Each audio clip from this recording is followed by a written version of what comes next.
Strive and Thrive is a collection of discussions featuring guests from various fields, focused on guiding entrepreneurs in creating businesses that excel in every aspect: people, planet, and profit.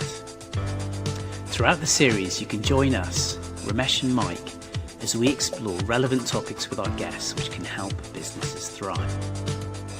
Romesh and I met while I was supporting a client transform their business, and I needed finance director support and reached out to him and his team. Since then, we've become good friends who share a passion for business and entrepreneurship. If you like today's discussion, then you want to subscribe to our YouTube and Spotify channels.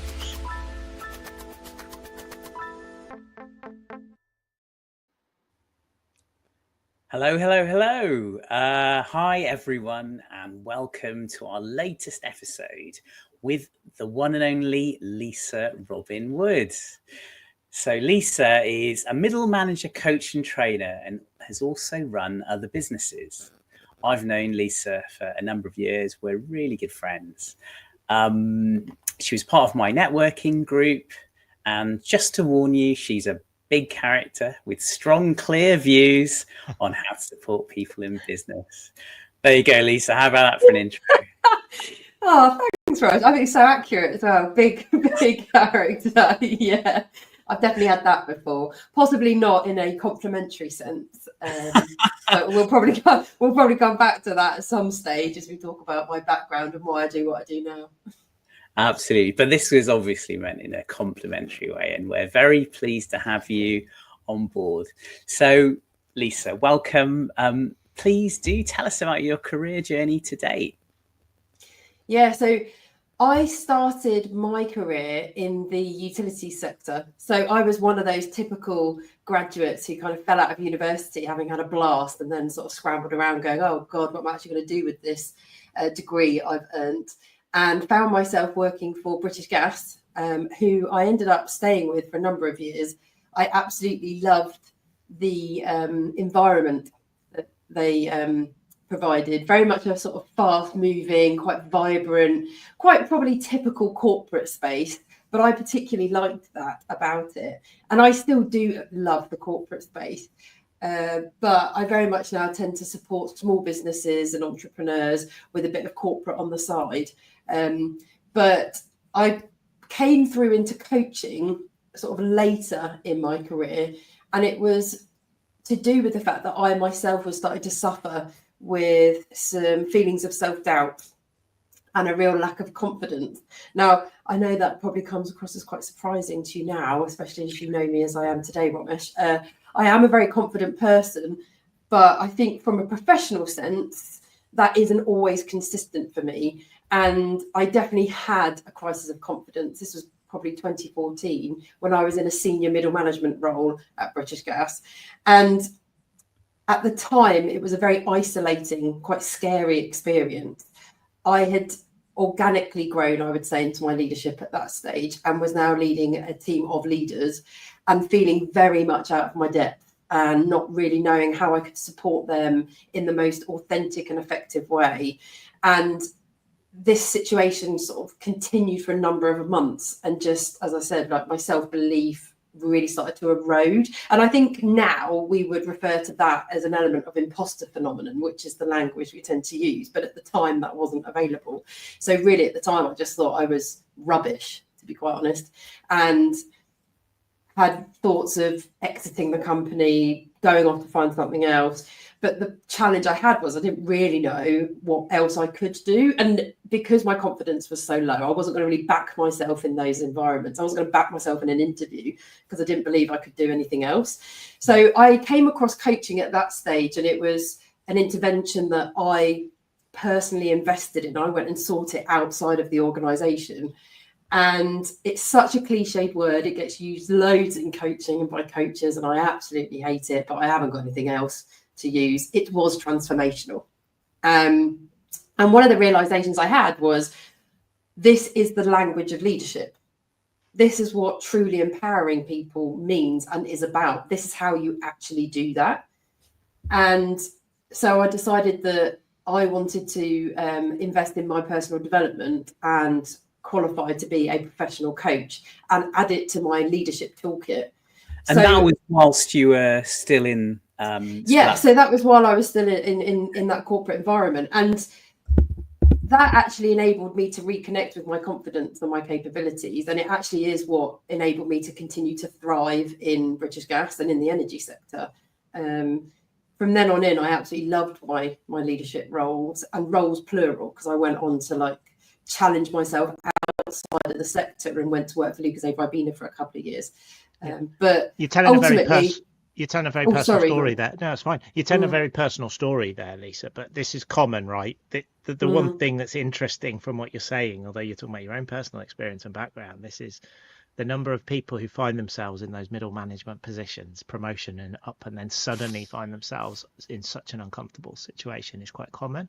And we interestingly get lots of entrepreneurs who say to us, we can't find the people to run our businesses for us. And therefore you're getting this conflict. Yeah, I think it's this, for me at the time, but I think it's still true now. There's this view of the higher up you go in an organization, regardless of the size, or even when you decide to step away and do what the three of us have done and decide to become entrepreneurs and launch our own businesses. I think there's this perception, now maybe it's an internal one that we all carry with us, but I do think it's informed by our environments and who we interact with. But there's this perception that we know what we're doing and we've just got it all sorted all the time. And I definitely felt that pressure often in a middle management position, because there was pressure from below in terms of the teams and the people I was responsible for, the departments I was responsible for. And there was the same pressure from above in the execs. And it's a very intense space to be in when you're being relied upon by so many different people for so many different things. Your senior managers want strategic and commercial expertise, and they want vision from you and innovation. Your team just want you to support them resolve the day-to-day issues and ensure the clients are happy and actually help them with their personal problems and make sure that work's really great for them. So it's very different roles that you're playing for very a wide group of people at any given time. And that is such a juggle. And that doesn't even take into account what you yourself are going through. Because I think that's the other part for me that I get quite passionate about is, at the end of the day, yes, you are a leader of people. You've got quite big responsibilities, but that doesn't mean that you yourself don't have needs and that you yourself don't need support, and that there isn't an element of ensuring at all times that you're included in the priorities. I think that's when you can become quite lost. And I've definitely experienced that when I was still very much in employment and in those corporate spaces.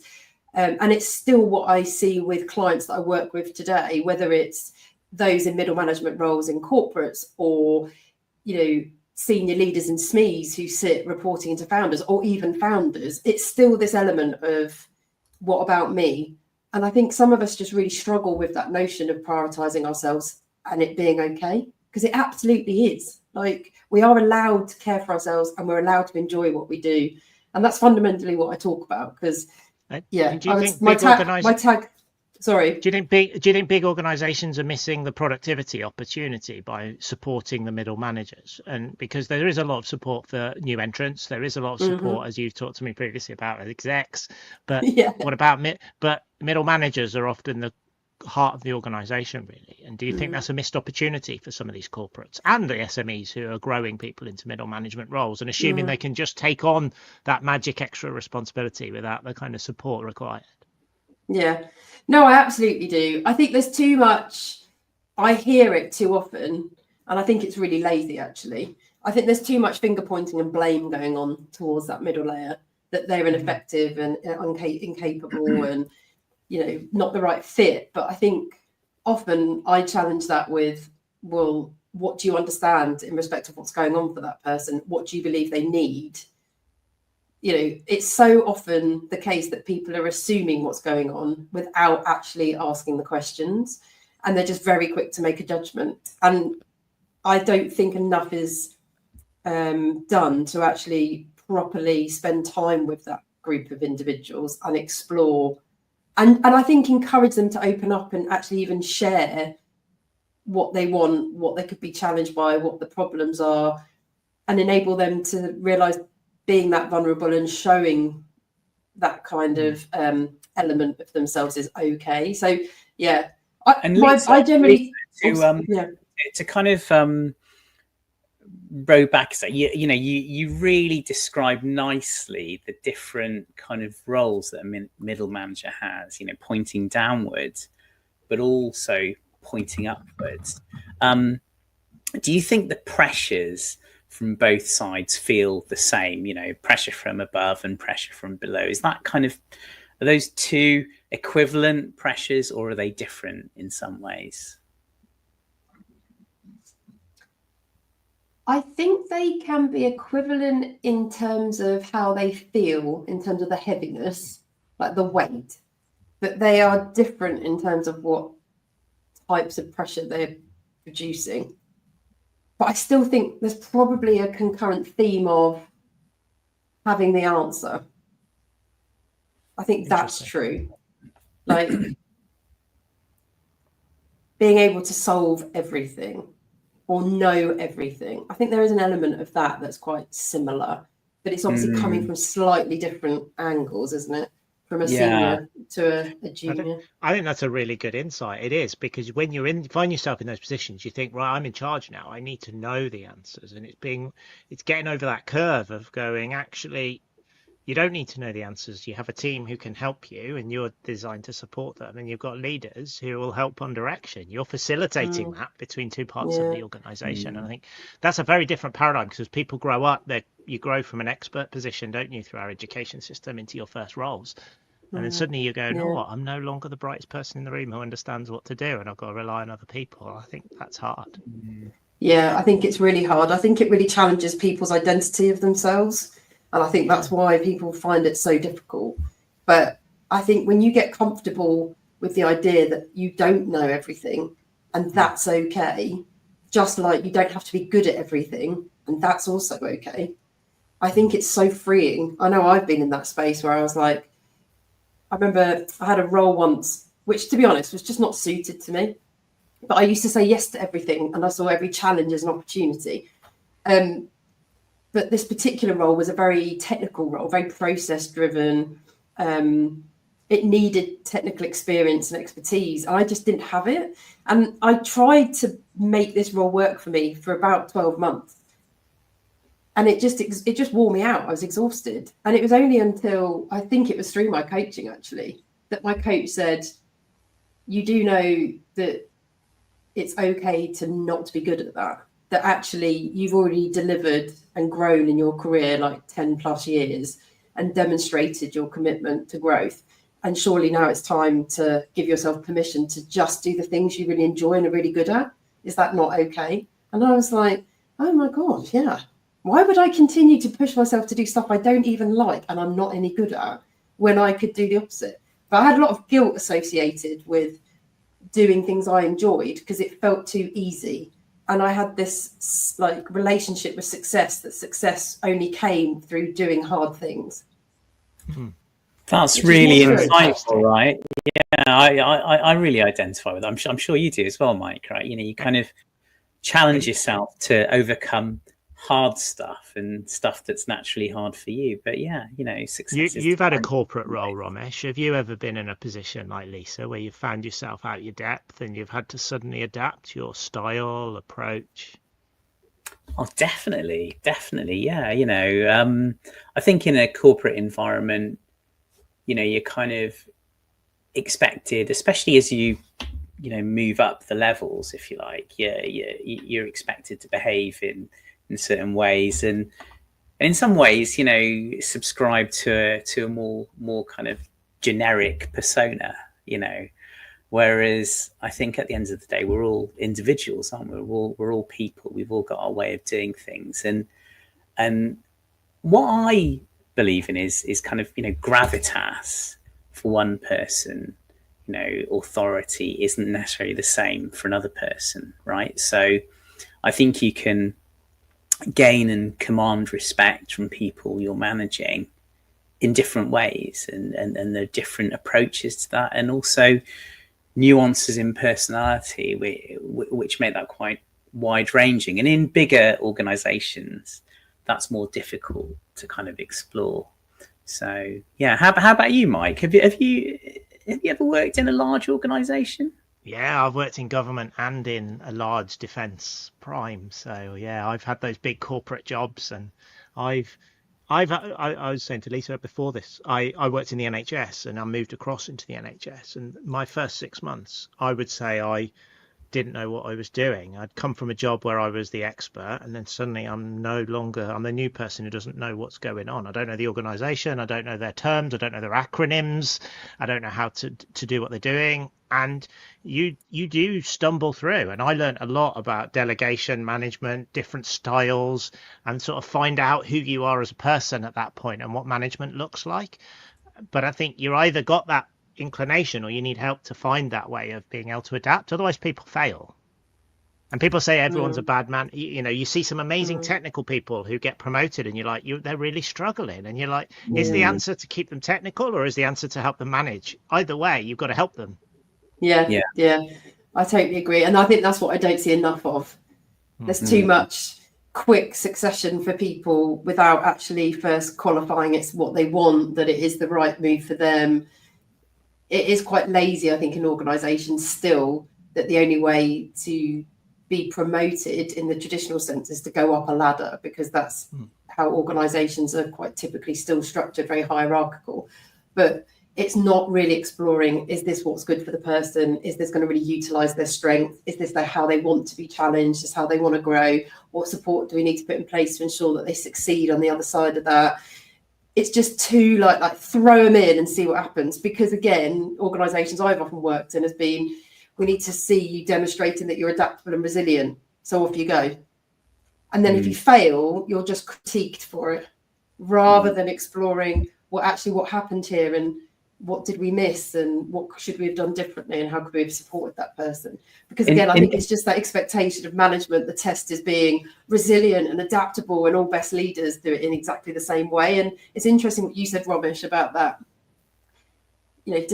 distinctness of styles. I definitely have seen in corporate where one style was celebrated, so we all had to behave in that way, and that diversity piece wasn't identified. I see that much more in smaller organizations, where it's actually we're individual people and everyone's much closer together, and your ability to be yourself and lean into your different styles and traits is able to be more nurtured and then utilized better. No, I totally kind of that just resonates with me. I think it's easier to kind of give a variety of experience in a smaller business than a kind of large corporate structure, because in many ways you're trying to kind of fit someone into a massive machine, aren't you? But in my experience, the best businesses of all sizes, whether they're tiny or whether they're massive, ultimately focus on training and supporting their staff. So I have been in big businesses that really have invested a lot in their people, and that's made a big difference. I think. I don't think it's rocket science. I think if you invest in people and ensure that actually that the way you invest in them is the right investment, and I do think that's got to be explored with the individuals too, and that it is clear what learning you're expecting and how you're going to support the outcomes of that to be embedded, so it's actually meaningful learning. I think you're always going to get return on your investment, and if you don't do it, then you're not. And so people are likely to not stagnate, because a lot of us are capable of self-development. That's kind of assuming that only people develop if an organisation structures and supports it. It's not true, but it's just going to be slower, and it's likely that that's where you see people seeking other opportunities elsewhere, and they start leaving organisations because they just think, I'm only going to grow if I take an opportunity somewhere else, because they don't see the benefit of staying and growing where they are. Why are organisations lazy then, to your point, Lisa? Because it is a common trait from all different sizes, that kind of ability to grow someone into having more responsibility, and then just assuming they'll do it and they'll find their own way. Why do you think there is that laziness when you know it's there from a leadership perspective and a new starter? I I don't know. I think it's so different for different organisations, but I think what I tend to see is that it's a bit like even the notion for some people of delegating. I'd be interested to know how you felt about this, Mike, when you had your experience, when you said, I had to learn to delegate. I think people see it as it's going to take effort and time to do this. And because we all have a perception of time, I think, and how much we have, I think it's often dismissed as, well, I just need to get it done, so I'm just going to do it. Or we assume someone can't do something and we're better at it, and we don't even give them the chance. So I'm just going to do it myself. It's quicker, it's easier if I just get it done. So I think there's that as an element. I think there's also whether businesses have the budgets, and that you can't ignore that, especially at the moment. I feel like there's a lot of that still as a hangover from COVID. And I think with now the whole Trump behaviour in America, with his dismissal of all, diversity and inclusion initiatives, that's having a knock-on effect over here in the UK and in Europe too. So then I think there's so much uncertainty that people are putting things on hold, because people-focused services, I think, often get paused first, even though it's the most, in my opinion, the most critical thing to keep going through a crisis and through any moment of uncertainty, because that means you're keeping people supported, and that's what they need during those sorts of times. So I think it's that. I also think the other thing here is, look, for some people, they want certainty from every investment they make. They want tangible results. And it's not that they don't exist with training and coaching. They do, but you're going to have to go and canvas it to find it. You're not going to be able to just run a report quickly and see the data. And I think often in some of the corporate spaces I've worked in, I can remember many of those types of conversations, having to really champion and fight for those types of people-focused initiatives with exec boards who were just so focused on bottom line return as quickly as possible that it was highly unlikely they were going to jump on initiatives that I was proposing over others. I love what you're saying there, Lisa, so championing and supporting. And I think you've explained quite nicely why you're so focused and animated on the space of middle management. I think because of the particular challenges that middle management faces across all business sizes, actually, but also because it's so important for a business to run well, to have solid, well-supported, growing and developing middle management, right? So I guess the question for you here is, what's your approach as a middle management coach, having identified that this is the space you want to focus on? What's your approach to supporting middle managers who come to you and air their issues and problems? How do you try and help them?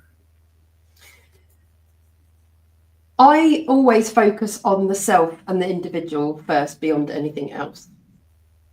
I think if you start there and really unpick what's going on for that person and help to support them to identify the source or the trigger even as to how that, why they're feeling the way they're feeling, actually we work on the inside out. So I think when you can really do that for people and help them to really be clear about what the true issues are, because I think often we can get into a bit of a pattern of behavior and thinking, and if you like, even the way we experience issues, so that they just escalate and just become quite a blurry mess. And I think it's about picking that to get really specific about, but what is it that's specifically not working? Where did this start? What was it about? What are you noticing as your patterns? And let's address those together, all with the intention of supporting that person to be as self-sufficient as they possibly can be. Because I think when you start there and you support that person to reconnect with their confidence and their capability, that is what re-strengthens them. And then that way we can then look at, okay, now you're working from a stronger position in yourself. where do you want to go next, and how do you want to move forwards? What do you want to develop in? Are there skills that you want to gain that you don't have that would benefit you in your role? Do you have a aspiration to take on more responsibility, to become part of the exec board? And then we go to there. So then the whole point all the time is that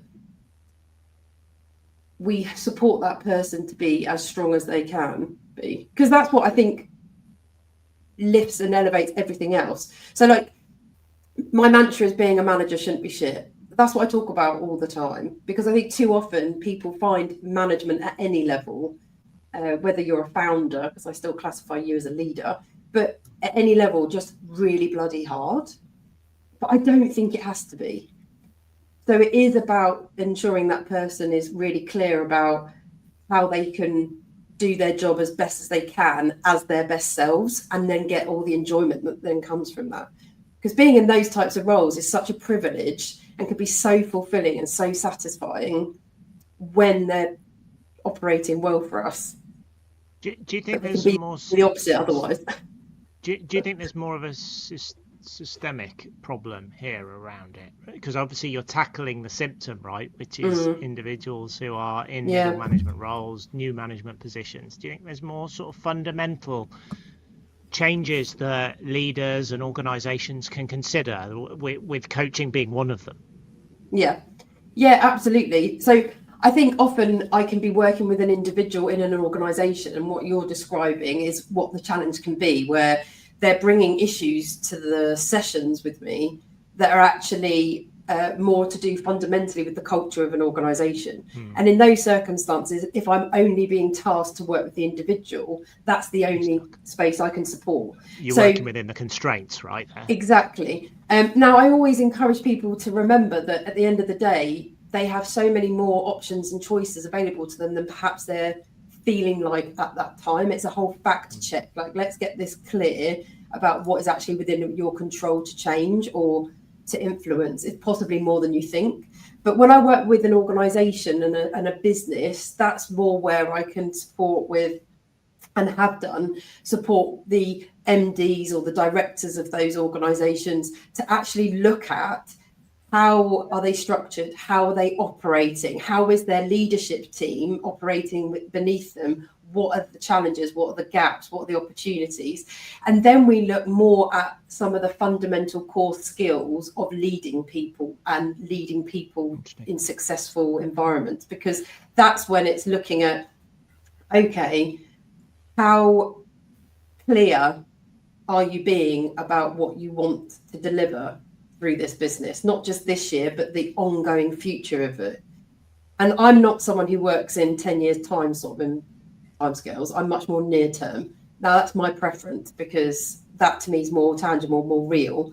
But we will go to that space and say, you know, are you clear about what you're trying to deliver? Are you clear about what your priorities are? If you are, how clear are the people underneath you? Because if you're feeling like they're not delivering what's expected of them, I would check that first, because it's highly likely that they're not aligned to those expectations because you haven't communicated it. And I think communication in any size organization is one of the most reoccurring problems I experience. That actually the execs and their leaders, their middle managers, they feel clear, but they're just not disseminating information down through their organization in a really clear, tangible, timely fashion. And it happens something I've seen all a lot. the time. Yeah. I think communication is often the biggest problem. And in corporates, that's definitely what I see. And that's what I experienced all the time. But then you would understand that as a challenge, because you're talking about thousands of employees. In a small organization, it still happens, and there can be only 20. And it's just sometimes I think we assume, or we think we've said things, or we believe we've heard ourselves say things. But the reality is we haven't. And we don't do enough around sense checking that. And we don't do it in a more of a structured process. Every time we make a decision, are we clear? We've made it. Who needs to know? When do they need to know? Who's going to deliver it? How are they going to deliver it? Because not enough is thought about actually how are we going to share this? And it's that transparency all the time. I always think you should over communicate. I get there's always going to be things that are just not appropriate to share with everybody, but it's so important, I think, to always be as transparent as you can be, because people appreciate. It really helps to explain context, doesn't it? Yes, when you make a decision at management or leadership level, if it's not immediately, in my experience, if it's not immediately obvious why you've made that decision, you don't always get the buy-in from your team. But if you explain context, well, the reason we've decided to do this is because of X, Y, and Z, that gives context, it gives an idea, and actually people can get the logic, and therefore might, be much more likely to follow the lead there. But something I wanted to ask you, Lisa, was communication. I totally agree is so important, but of course it's harder, isn't it? It's harder for a middle manager or even someone within a team who's communicating upwards to a middle manager. Communicating upwards is always hard, right? Because you're a little bit concerned, oh gosh, what does it mean? I'm challenging my manager, my boss here, and that absolutely applies at every level. So I guess my question is how best to approach that for a team, for middle management as they challenge upwards. And secondly, the second part of this question is how can the executive level, the business leadership of any size business, encourage an honest, open, and healthy dialogue in that way? How can they make it an easier process and a more fruitful one? Yeah. So the first part of the question was, how can individuals feed up to their managers? So have those conversations upwards. Yeah. How do they deal with that? Because it's hard. I mean, I smiled and smirked at this one because I've had to do this throughout my career, and there were definitely times when I really enjoyed doing this, maybe a bit too much. But I think, to me, I think of it in terms of, if you root the conversation in supporting your manager to enable you to be your best and to get the best out of you, you're going in with a really positive agenda. You're not criticizing them. There's no negativity there. You're literally saying, this is how you can support me to be as best as I possibly can be. So surely that's a win-win for everybody. The tone of that, the idea of that is all rooted in the positive. And I think that's how I've always encouraged those conversations, because you owe it to yourself to have those conversations. If you're not happy with the way things are currently working, it's your job to fix it. Because it, quite honestly, the way I think about this is, every manager is still a person and they are not perfect. That includes all of our seniors. We might get frustrated with them for not being perfect, but the fact is that they're not, and they don't always see everything. They don't always hear everything. And it is just because they're human. And sometimes that's just not possible to be that 100% on it all the time. So if you're not happy with something, yes, by all means, sit there, wallow in it, moan about it, become resentful about it. But who does that actually serve? Absolutely no one. And it definitely doesn't serve you. You're just going to end up feeling worse. And I just think, if you want to improve things for yourself, and therefore also your manager and the team and the business, you have to lean into those conversations and help your manager to help you better. So I would go in thinking of it as, the conversation is being led by, I would like to have a conversation with you about X and how I need X from you to support me to be better in my job. Okay. And that's how. And how about from the side of the business leadership? What should they do to help facilitate that process? I think when you encourage open dialogue, and you do that by being really, again, I think, clear about your agenda for doing so, that's where you'll nurture that type of environment. So, for example, if an exec is saying very clearly, I want to understand this from you because, I think it supports that individual to be honest because they know they can be, and they understand why they're being asked to be honest. Because I think sometimes if you don't set that broader context and actually lay your agenda out, actually, like I always say, get the elephant out of the room and just say what your agenda is. There's no harm in doing that, because I just think we're too quick as humans to lean into the negative. And if we're talking about building trust, for some people that can be harder than others. And if you're not clear about your agenda, they'll fill it. And we usually go to the negative. So I think if you're being honest and saying, this is what I want to understand from you and this is why, and at the same time encouraging it by saying, because I appreciate you, I appreciate your honesty, I appreciate your opinion, you're creating that nice, safe environment for people to go, oh, okay, I'm going to be able to share here. I'm being valued because I'm being asked for my opinion, and I'm not going to get any retribution from doing so. I think that's quite important. I think the other strategy that execs can use is actually being vulnerable in themselves in the first place. I think if you role play, that's not the right word, is it? Role model, not role play, role model vulnerability, people will be vulnerable back. So actually, I think I've often really appreciated when my execs have turned around and gone, I don't know what the right answer is here. I'd be really interested to know what you think. What do you think? Because that's saying, I don't know, which is it's like a very subtle element of vulnerability. I don't know. And I do think it's one of the best tools that any leader has, is to say, I don't know, actually, what do you think? Yeah, it's so simple, but it can be so effective.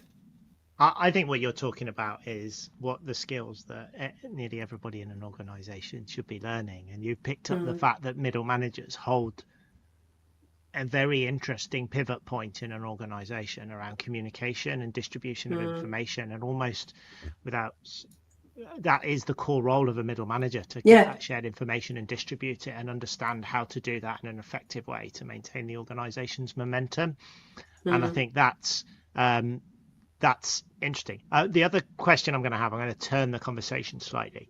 Someone asked me the question, why do we need middle managers anyway nowadays? Because with automation, you've got much more appetite for flat hierarchies. Startups are much quicker than corporates. Is there a world where, we have a much more flat hierarchy and there's this middle management chain that is a blocker and a difficult process in some organizations is eradicated and you don't get this problem? Yeah, I mean, I would say it feels like a very simple fix for a complex issue. It's too easy to go. Yeah. It's too easy to go, oh, they're a bit of a problem, so let's just strip them out.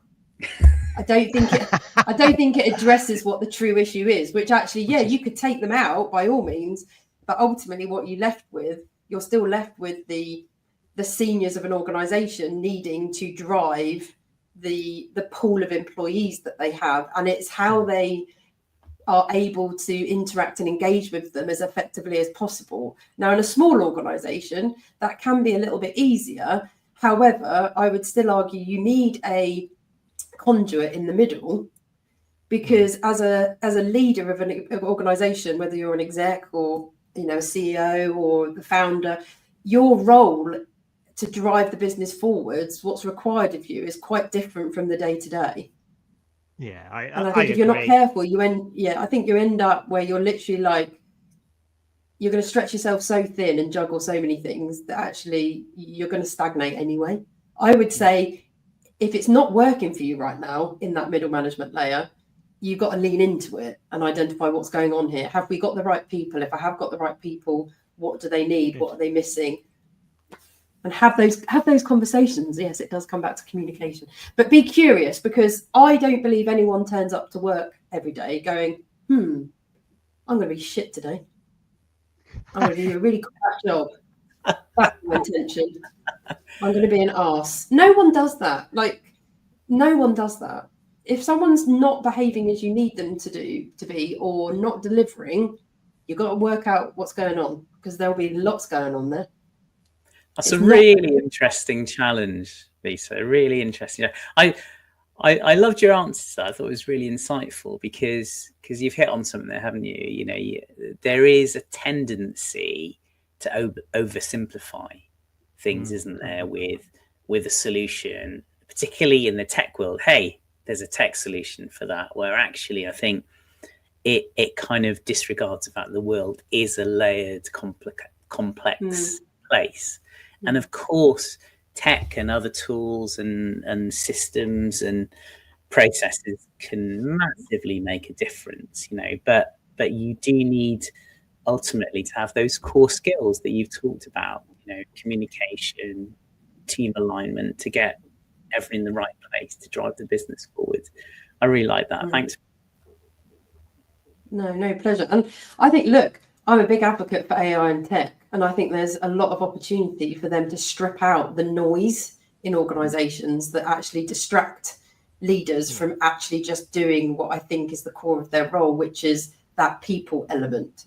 If you could use AI and all the tech to strip out all the day-to-day stuff that enables us to be distracted, to procrastinate, that keep us busy, if you like really busy, but actually aren't the core critical parts of what we're there to do, and use them to enable us to inform decisions, but not make them. I think there's loads of opportunity there for sure. Yeah, we've also talked to, and I'm going to contradict my question from previously, but we've talked to lots of founders who have tried to want to exit, and they've got the opposite problem. They're often very flat hierarchy, and the founder knows everything. And it's actually the need to grow and mature a middle management layer that can communicate and take over that is critical. And that requires the time, the people investment, all of the things that you've just talked about. And I think it's a lost art in many ways, that need to be able to craft an organization that fits for what you're trying to achieve, and to recognize that there's a cohort of people who are probably day-to-day running the business, really. And it's that cohort who are the most blocked in many ways, because they're getting the strategic direction and the bottom-up problems. Yeah. I think there's always that element in those situations of building enough trust with those individuals. If they are the right ones, they might not be. You might need to bring in some different level of expertise to fulfill that layer. But if they are there, it is about that trust piece, I think, to be able to let go and to step away, and to recognize that actually people are more capable than you think if you just let them be. So there is that element of take some risk. It can be calculated, it can be considered, to support them to take on the responsibility and see what they do with it. But you won't know unless you do that. And I've seen founder-led businesses where the founders, sold and is essentially working through their exit, but is not actually making any progress with the exit. And the layer underneath them is just frustrated beyond belief, because they just are not being supported to do their jobs. I mean, if you want to make it really black and white, I always think of it, and I've said this to leaders before who have done this to me: if you're going to pay me this much money to do this job, you better let me do it. Otherwise, this is a bloody waste of money, because I'm not able to do what you're paying me to do. So if you want to get to pounds and pence, and a lot of founders can get a bit, that makes sense to founders who own these businesses and are essentially wanting to make some cash out of them. You're literally using your funds so inefficiently if you don't actually let your employees do what you're paying them to do. Amazing. I think that's an insight for any organizational size. What I'm loving is hearing your passion. There's so much kind of passion that we hear, with our guests in terms of their fields of expertise, and I'm really hearing that desire in you to help people in businesses, and I think that's awesome. And of course, one of the things that you've done, and one of the things I was quite very impressed actually when I first met you, was seeing you were way ahead in terms of doing some very proactive things for your business, doing podcasts, for example, and you reached 100 podcasts, didn't you? Yes, yeah. It was one hell of a milestone. So look, Mike and I are new to the podcast game, relatively new. We feel we're still learning, have a way to go. We're loving it though. But what tips do you have for us? For a podcast, oh yeah. So yeah, I had a podcast which I've just concluded. We hit 100 episodes and said that's the milestone we wanted to reach. We've been going for 4 years. It's been a great run. Time to close it for now. Tips and tricks. I think you guys are doing a great job, if I'm honest. I mean, this is a very professional outfit. This is much more professional, I think, in appearance than the coaching cast was. Wow. We did that on Zoom, and I did all the editing, and the graphics. So that probably tells you all you need to know.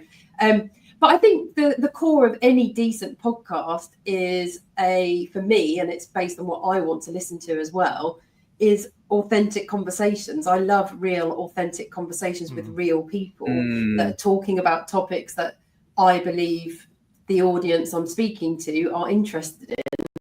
And I think it's doing that consistently and supporting listeners for me to learn from those conversations. So I think remaining as authentic as you can be is what people really love, and that's what people buy into. And I mean, if you look at the most successful podcasts in the market, I think that is what they consist of. It is that like realness and that ability to connect with the people on the podcast. It's a great way to interact with people. That's why I love it so much, actually. It's a really fun, creative medium as well. I mean, there aren't that many rules with podcasting, is there? That's why it's fun.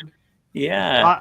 I'm surprised by how much I've personally learned doing this. And actually, it's the personal learning is as important as a lot of the other outcomes from doing this exercise.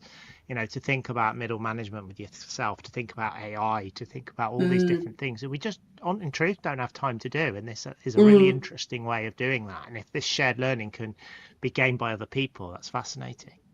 Yeah, I love that as well. I love shared learning. That's a big thing for me. I think that's why I love interacting with people so much in general, because I think I love learning from other people's stories and experiences, and I love the environments where those conversations are happening. And I think that was one of the reasons I loved always working in business, actually, because you were always with people, and every people bring whatever's they've got with them. And I just loved it. I still do. It's still what I love. Sounds like you quite miss doing the podcast. You know, is another podcast series, in the frame going forward? What's next? Around. Yeah. I mean, I've got this like fanciful idea that I'm going to launch a podcast around this topic of being a manager shouldn't be shit.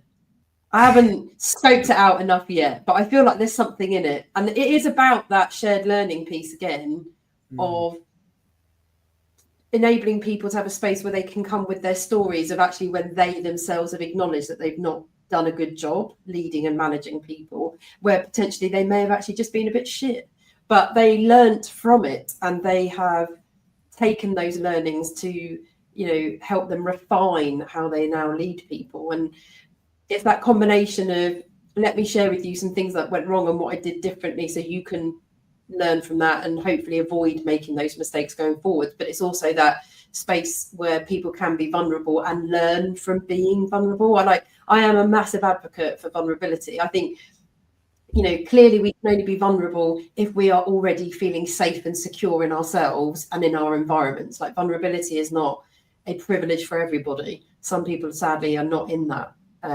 environment where being vulnerable is okay. But I think for those of us who can be, it can bring so much, I think, enrichment in what we're doing and greater connection with people and like more authentic, real, truthful connection with people, and especially in a work context by being vulnerable. We talk a lot on this about resilience, how organizations need resilience. And one of the insights is resilience isn't built from being strong. Resilience is built from being open and learning. And actually being able to adapt and think. And, resilience is a really nice outcome, but how you get there is by being vulnerable and learning and accepting what you don't know and going asking for help. And you can build that kind of resilience. And that's important in these sorts of roles that you're talking about, when you will be, as a middle manager, every one of us on this call have had it. You'll be beaten up from the top and you'll be beaten up from the bottom and you'll be sat in the middle going, I don't know what to do. Yeah. Or this is shit. This is crap. Where's the exit? That's tough, isn't it? That is a horrible position to be in. And you know, it's so important, guys. Yeah, it's so important, and helping people navigate that, and to know that everybody has had that experience. Yes, and that exactly. everyone can get through it. And you'll have those days where you go home and you're like, that was dreadful, literally dreadful. What am I going to do next? Yeah, exactly. Like, none of us are immune to it. Like, we may look at others and think they never have had to go through that, but it's absolute nonsense. Like, everyone has had a struggle or a challenge, or is going to have another one, because they're not, you know, it's not like they can come at any time, right? So, like, we all go through waves. Like, I could have a great day today, but then something will, you know, possibly go wrong tomorrow or next week. That's life. Like, life is like that. It's filled with challenges, problems, obstacles, stuff going wrong, unhappy times. Like, we can't be just constantly strong, capable, successful, happy all the time. It's so unrealistic. But I think we're all striving for that all the time. And it's like we're afraid of anything. We're not machines, right? No, quite. And we're not in control of everything. So, like, you know, that's just such an impossible goal to strive for, I think. But yeah, I think resilience, I totally agree with you. Like, I do think resilience can be worn a bit too much like a badge in big organizations, and there is a constant expectation of being resilient at all costs, as though, like, if you're not being resilient at any given time, it's a critique of you. And I don't agree with that at all. And I think COVID put a lot of people under a lot of pressure just to constantly be resilient, and well done for being resilient. I actually think resilience is about going through the tough situations, getting things wrong, making mistakes, and sitting with that, and sitting with the fact that it's gone wrong, that a mistake was made, and it being okay that that's the case. Like, it's okay to be upset, to be frustrated, to be angry in that moment. It's about how you then move through it and the progress you make on the other side. And when you get on the other side, building recognition of that, building recognition of your current situation and emotional state, and the ability to adapt to that in next time it occurs, and recognize it. Yeah, absolutely. Because I've seen too much in organizations where people get criticized for doing exactly that. And I'm like, is it that you think what they did was inappropriate, or is it that it made you feel so uncomfortable that you don't want to have to deal with that again? Because that's not the same thing. Like, really interesting. You know, your discomfort with that moment because you personally emotionally are struggling with it is about you, not about that other person. Actually, when you look at what they did and fair enough, like, they went through something hard, they reacted as they did. It was more about them, and it was about giving them the space to do that, and then allowing them to then be supported to move on from it, not to criticize them. Like, they're just being a human being. Like, yeah, I've seen that too many times. But I think often it's our discomfort with what's going on that we're like, oh, I don't have to go through that again, so they shouldn't do that next time. Yeah, it's interesting. There's some really interesting snippets of insights for anybody who's a senior manager with multiple people, or anyone new into middle management. I think your podcast idea will be interesting, because I think there are if anyone joins me on it. Yeah, that's true. You've got to find those people who will be open to being vulnerable. Exactly. I think there are many people who, us three have been through it, right? Everyone has been through it. And it's that ability to recognize that there are a lot of people out there who are going through this experience right now. Yeah, exactly. And that's really important, I think. I think it's a great idea for a podcast, and I really hope you do it. Let's see where we go with it. I'll get you guys on. I know you were being honest outside of this recording about some of the times when potentially you haven't been good, but I think more of us need to step up and share that to support people who are out there. Because, as I said, in any management role, I think you can feel very lonely, because I think you become so consumed with what you're doing that you lose perspective. And I think it's recognizing you're not alone in this. Like, the challenges you're having are typical. They are very normal. They are actually what a lot of people are dealing with. You know, that's something I'm always encouraging when I work with organizations, especially when I bring leadership teams together, is recognizing you are a team of leaders. Like, you are a peer group. So you are actually there and can support one another. And if you share with each other your challenges, I bet you've probably got some of the same. So then you can work through them together, and you'll feel stronger for it. Like, you're not alone just because you are the leader of that team and are signaled as one. You are not the only one. And that was part of the podcast idea as well, that actually people recognise, here is a space where you've got people talking about challenges and leadership and techniques and skills, like learn from it and have a space where you don't feel so alone. It's the same with this podcast. It's the same. It's a community that you're building for people to recognise, there are lots of us out there who are all tackling this stuff. And why don't we share it with each other? And here's a space you can listen to, so you realise and acknowledge there are other people out there doing this, so you don't feel so alone. Yeah, that's an interesting pitch for us. I'm going to steal that from you, Lisa, and we'll quote you on steal it, take it. Yeah, you can have that. It's my gift. We need all the help we can get. We really do. No, I mean, look, there's real power in shared experience, isn't there? It is so powerful. It's something that resonates with all of us as people, as human beings. Yeah. So, got to remove the shame from it. That's definitely, I think, one of the things that helped me the most in my leadership career. When I was going through that difficult time, 2014, imposter phenomenon was real. I think actually just seeking support and help, getting it, and then using that experience to feel more of myself and be more authentic and honest in myself back in my organization was really positively impactful, and being like, there's no shame in this. Like, I struggled, so I got help, and that's okay, and now I feel great. And that's a lovely way to kind of, I suppose, round off the conversation. Don't be afraid to get help. Look out for people who can support you, like Lisa, who's got a lot of experience in this area and who really gets it.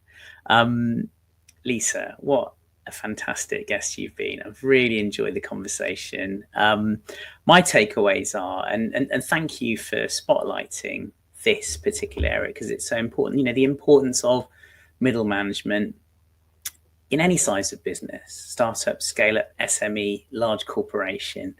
Middle management is really, really important to kind of keep those wheels greased, the gears turning, and helping that drive that business forwards. And I really liked your advice on communicating upwards and how senior leadership can kind of make that environment better. Mike, do you have any other takeaways? Yeah, I'm going to build off one of the points you made, and to say that I think you've made me really think about, Lisa, the fact that everyone's been through this experience. Before this call, we started, I sort of hadn't touched on that, but actually everyone has been through this experience. Anyone who's had a career, and that there are people out there to help you, and at the points when you're most struggling, and there are people to talk to, and there are others who've been through it who you can get support from. And I think that's such an important lesson for someone who's having those bad days and weeks. Brilliant. Well, thank you so much for having me. I've loved talking to you both and being on this podcast. It's been great. Yeah, fantastic. Thank you, Lisa. So, guys, that's it for today's episode. Thanks everyone very much for listening or watching. Hope you enjoyed the discussion as much as we have, and massive thank you to Lisa again. You've been absolutely brilliant. Strive and Thrive is a regular series of discussions for entrepreneurs and business leaders, and we have lots of interesting guests to share their insights and stories with you. Our next session will be in a couple of weeks, and we'll share more details on social media soon. If you enjoyed today's episode, we'd be super grateful. Please, if you could like, follow, and subscribe to wherever you get your podcasts and our YouTube channel. Big thanks finally to Michael. Thanks, Mike, and the rest of our brilliant Strive and Thrive team. See you all soon. Thanks, guys.